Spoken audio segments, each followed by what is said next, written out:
Alright guys, forgive me if I sound stuffed up or sick. Last job, I was unloading boxes and packages, and I ended up inhaling a lot of dust particles and cardboard particles and stuff like that. And halfway through my shift, I started to cough. It was hard for me to breathe, and I'm like, damn, what the hell is going on with me?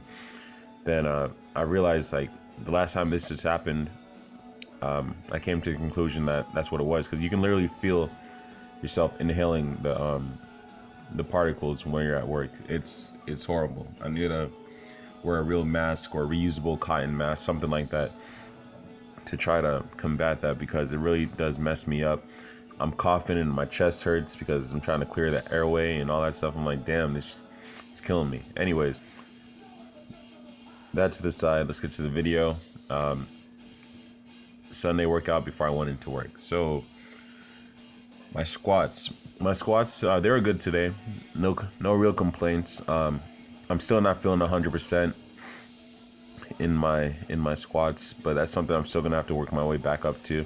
I need to do more lower body and lower back mobility, stuff like that. That's when I'm gonna start to implement some more on my off days, as well as some cardio, because I feel like for me to be squatting heavy 3 times a week, that really does take a toll on my lower back and my legs.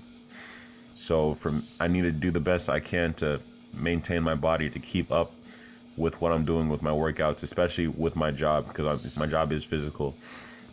So I'm gonna be implementing some more stretching, mobility, and I think I'm gonna throw in a cardio day on one of my off days. Probably do like a 30-minute jog, something just to burn a little fat or whatever. I'm not a bodybuilder. I have no interest in that. I just like to lift and eat. Here on this set of squats, I think I did 6 reps here. I did, yeah. So I was not thinking about lifting at all. I remember this specifically. I was thinking about something back in high school with weight training and one of my coaches or one of my teachers or something. And I just completely zoned out. I was going through the movement, but I really was not focused on it at all. And then when I came back to realizing that I was still lifting, I was like, oh shoot, am I on my 4th rep? Am I on my 5th rep? Let me just do another one just to make sure. Then I ended up doing a 6th rep. So it is what it is. It didn't hurt me too bad, but I do remember struggling on it a little bit. You'll see it here. Just a little slug coming out of the hole, but that's just due to fatigue. It's so funny because I'm only used to doing 5 reps, and for me to think about doing a different program with more reps or anything like that, it's just like, I don't know, something I'm gonna have to get used to. StrongLifts 5x5, oh god, excuse me guys. StrongLifts 5x5, it's gonna come to an end soon. I'm thinking about hitting up Mad Cow 5x5. I see that, and I've been watching some reviews on it and just looking into the program myself. And I think it's nice that the weight fluctuates, and looking at a template that was on the StrongLifts 5x5 website, which I have the link in the description below. I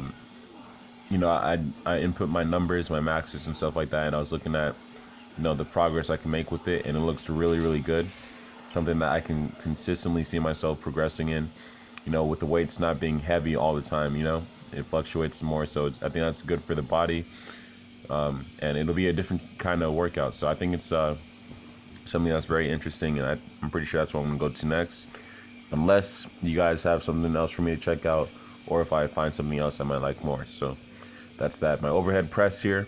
In my previous workout B video, somebody pointed out to me that my right wrist was looking kind of bent over, and it looked like I didn't have a proper grip with it. And I focused more on trying to make sure that it was sitting towards the bottom of my palm, which it always has been. I literally just think it's the angle in the video that's making it look like it's not in the proper place, or not in the proper grip. But it's literally sitting at the meat of my palm. If you were to fold up your palm, fold your fingers into your palm, and put the bottom of your palm onto a table, and just go a little bit higher than that, that's where I'm resting the bar. I'm sitting it right over my,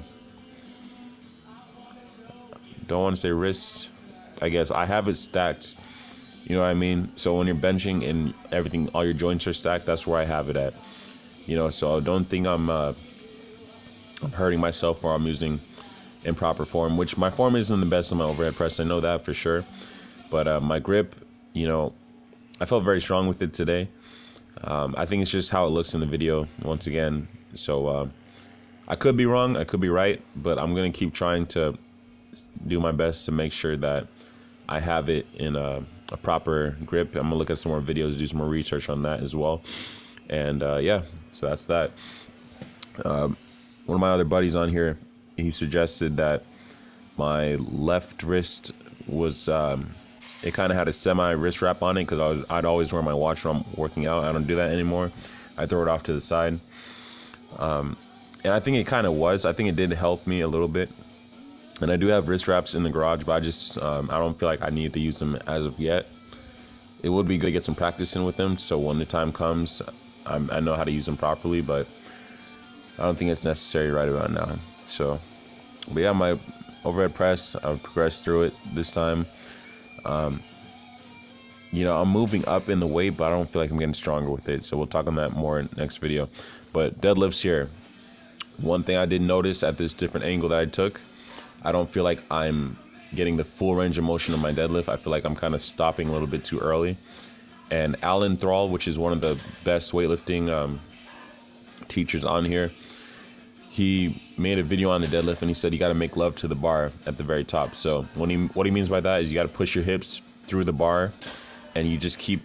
It's almost like you're hyperextending your back, in a sense, like you're flexing your back away from the bar. If that makes sense, you know what I mean? That's something I need to work on. I feel like I wasn't getting the full range of motion there. Let me know what you think on that. And yeah, so here we're on the floor press. I had more time today. I did go to work later after this workout, but I didn't press myself for time. I just got everything done properly. And yeah, you know, the form was pretty good on the floor press. But I will tell you that on my last set, my very last rep, I was completely gassed, and that just oh man, I think fight or flight mode kind of came into effect. It wasn't nothing crazy.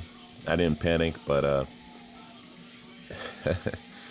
you'll see what I'm talking about. It's just, I didn't think I was gonna get the bar back up, so I kind of pressed as hard as I could, and that resulted in me taking my feet off the ground. I don't know, man, it's weird. You'll see it here soon.